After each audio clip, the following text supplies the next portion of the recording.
Hi, I'm Larry Buxton out in my backyard, trying to bring you an uninterrupted edition of Leading with Spirit today. Two current news items are highlighting a near unsolvable problem in cultivating leadership. Namely, is leadership best done alone or shared with others? The bigger news story this week is Elon Musk's purchase of Twitter.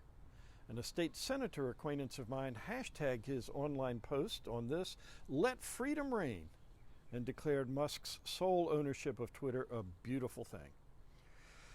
Well, there's certainly ample proof that corporate decision-making can make big mistakes, can cover up accountability. It can pressure sane voices to keep quiet. But cheerleaders like him are putting an awful lot of faith in one person to be moral and fair.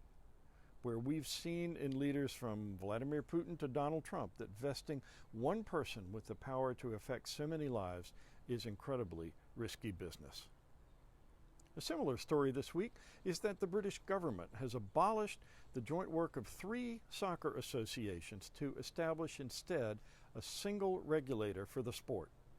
They replaced shared responsibility with a solo authority. Good idea or not? What's the best form of leadership, one or several? The risk of having shared leadership is argument and stalemate, which we know all too well. So recent thinking has been that a single powerful chief executive brings better, more effective leadership. But our world and our companies have been suffering from the terrible fallout of unchecked leaders for years now, and that's damaged us more than just gridlock.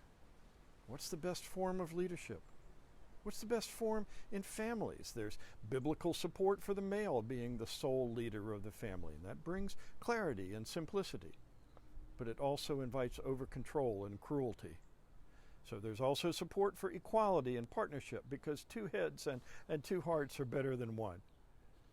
But both intact and divorced families will tell you 2 is no guarantee of harmony either.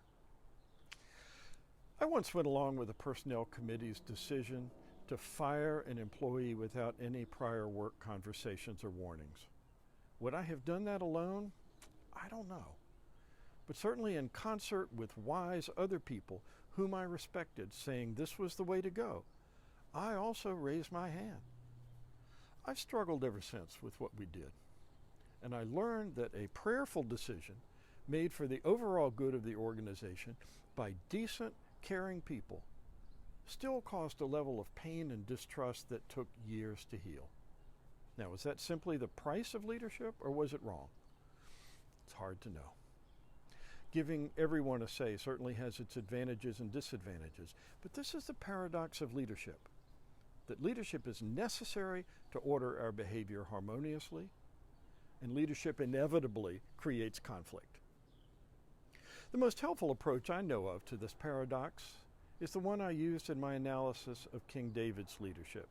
It's the model of Thomas Aquinas' cardinal virtues. Aquinas described a life of integrity that was based not on religious concepts of one faith or another, but on the more universal qualities and virtues that make up a decent human being. And he named them justice, temperance, courage, and prudence. And he also explored and clarified each one so thoroughly that shading and rationalizations are pretty near impossible. Now, the cardinal virtues are both simple and complex. Justice, temperance, courage, and prudence, they all look different in a variety of situations. And they certainly don't resolve every complication or paradox. But they can inspire us and guide us to live with integrity in very challenging situations. 30 Days with King David on Leadership is a helpful case study of what living out these cardinal virtues in the crucible of leadership can look like, both then and now. 30 Days with King David is available through Amazon, Walmart, Barnes & Noble, among others. I hope you'll pass along this video and invite others to check out LarryBuxton.com for more thoughts on character and leadership. As always, thanks for watching, and God bless you.